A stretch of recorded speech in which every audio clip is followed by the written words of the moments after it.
Good day, Miss Red. Good day, everyone. I am Ninyami Makabenta Mihurada, best in 2, Black 2.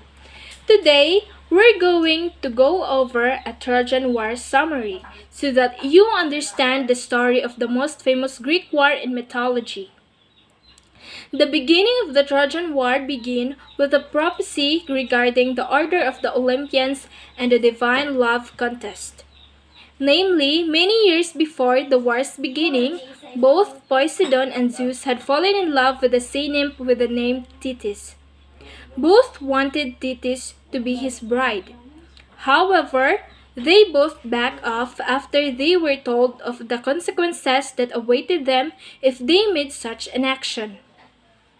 These consequences was that if the sea nymph were to lay with Zeus or his brothers, that a son would be born who would be stronger than his father and possess a weapon that would be much more powerful than the trident or the thunderbolt.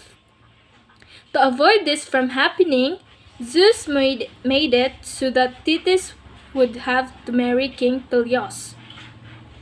After Thetis' marriage was figured out, Zeus held a big feast to celebrate Peleus and Thetis' marriage, where all of the gods were invited except for the goddess of strife, Ares. The goddess was annoyed at the fact that she was torn away, that before she left the gathering, she flung her gift amongst the crowd of guests. This gift was called the Apple of Discord, which was a golden apple with the words "for the furriest" engraved on it. Not too long, the apple was thrown. Aphrodite, Athena, and Hera began to fight about who should have the apple. Zeus was unable to decide by himself, so he sent the goddesses to Paris, the prince of Troy, to decide. Paris was unable to make a decision, so the goddesses started to bribe him. First, Hera offered to grant him political power and throne if he were to choose her. Then, Athena offered him wisdom and skills in battle. Finally, Aphrodite promised Paris the most beautiful woman in the world, Helen of Sparta. Without batting an eyelash, Paris chooses Aphrodite. However, Helen was already married to Menelaus, the king of Sparta. So, Paris, under the disguise of a diplomatic mission, went to Sparta to abduct Helen from her home so he could bring her back to Troy with him. Before Helen could look up to see Paris, she was shot with an arrow by Cupid, or Eros, and fell in love with Paris the moment she saw him. There are other theories that Zeus started the Trojan War to kill off some of the population, especially of demigods. This is because Zeus had many relationships that resulted in the birth of many demigods, and he felt that the earth was overpopulated, and he wanted to depopulate it as much as possible. So it's said that he started the war to do this. The Trojan War can be said to have started shortly after the abduction of Helen.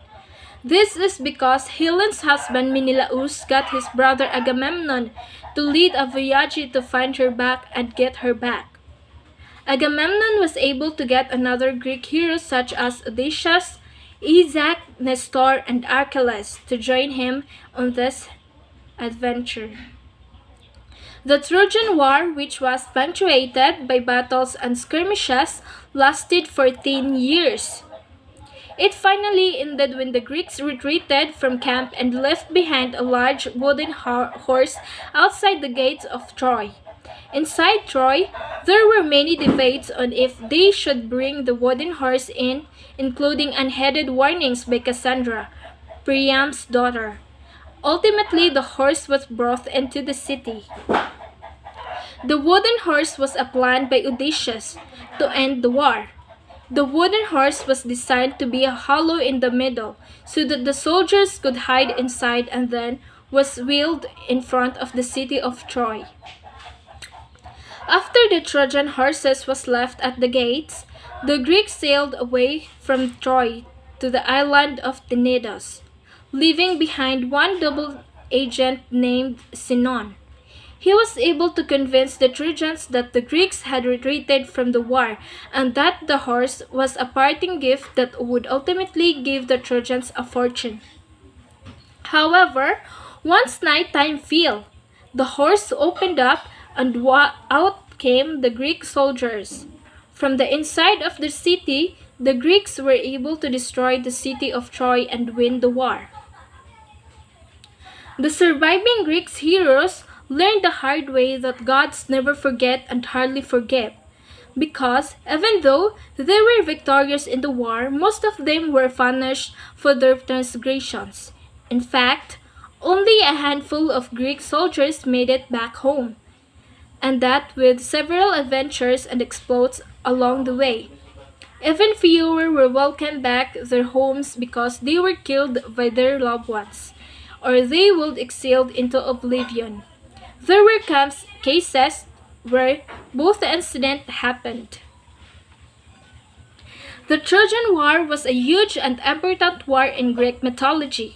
It is because it's the earliest recorded myth that we have that was written down, and it sets the stage for Odyssey and the Iliad. Hopefully, from this summary of the Trojan War, you were able to learn enough about the war, able to understand why it happened and how it ended. This summary might not be the entire war, but it's enough to help you get started on your journey of learning about Greek mythology. Thank you.